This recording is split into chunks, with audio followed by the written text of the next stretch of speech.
Shalom dan salam sehat untuk kita semua.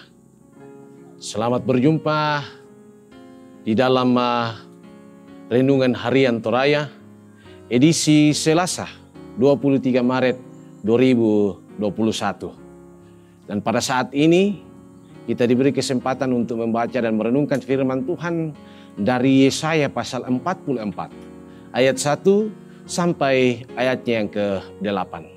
Dan sebelumnya mari kita memohon kekuatan Roh Kudus untuk menolong kita membaca, mendengarkan dan merenungkan firman Tuhan ini. Kita berdoa.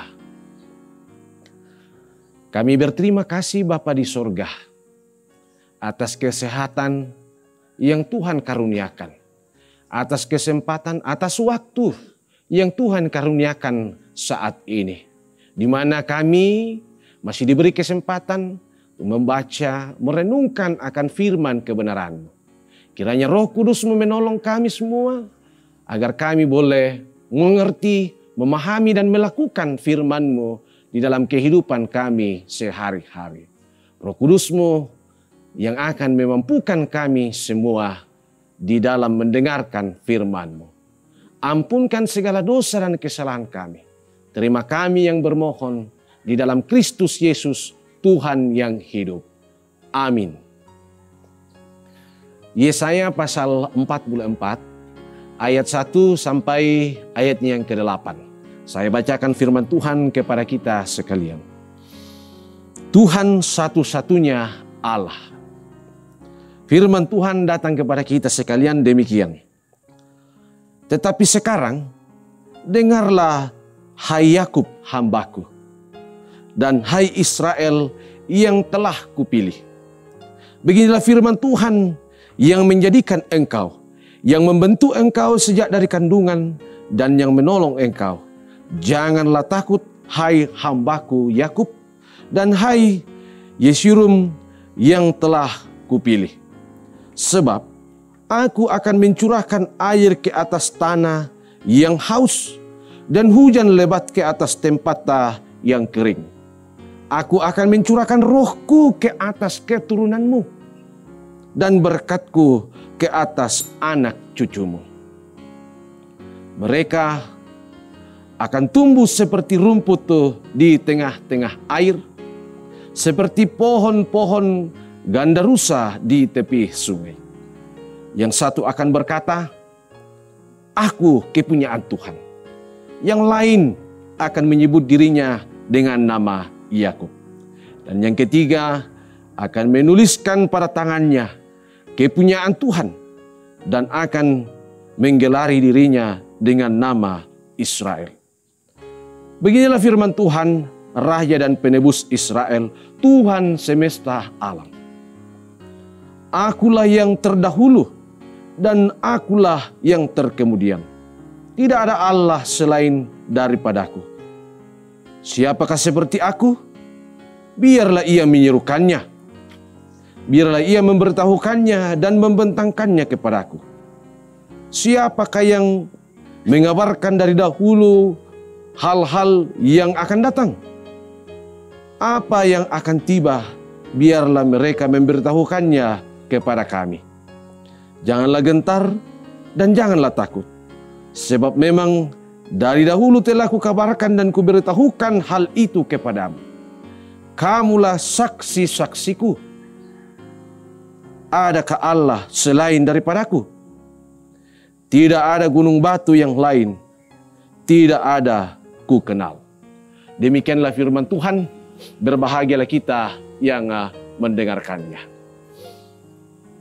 Pada kesempatan ini firman Tuhan diberikan satu tema, bersaksi tentang karya Tuhan yang agung.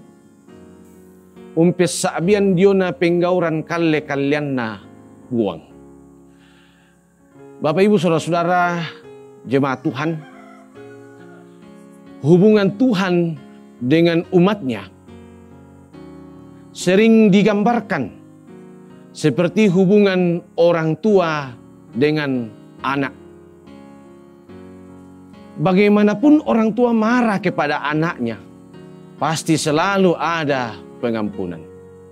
Sebab semua yang dilakukan itu tentu demi kebaikan anaknya.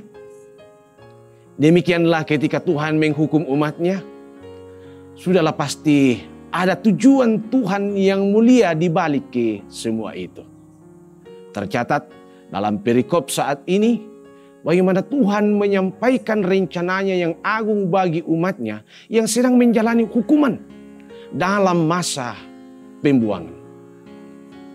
Tuhan memberikan gambaran mengenai umat Israel yang tidak lagi sekedar dijadikan, dibentuk, ditolong, dan dipilih. Melainkan Tuhan adalah Raja dan juga penebus Israel. Ia dalam keagungannya dan kemuliaannya tetap dekat dengan umatnya.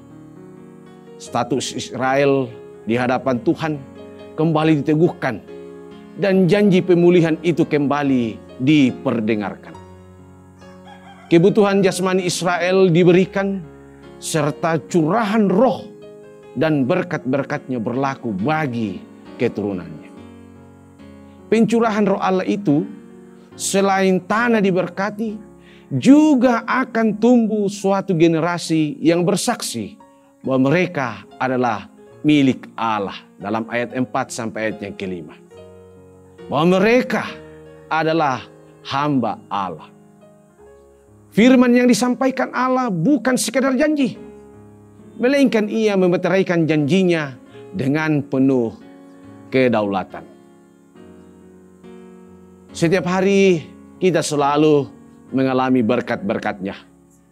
Hal itu membawa kita menyadari arti pentingnya kedudukan kita sebagai kepunyaan Tuhan.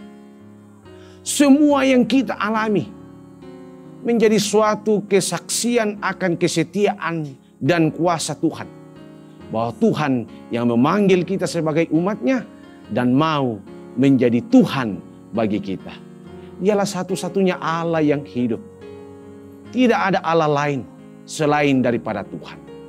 Dia pula lah yang menghidupkan umat dalam berkat-Nya. Karena itu, muliakanlah Tuhan senantiasa dalam hidup kita.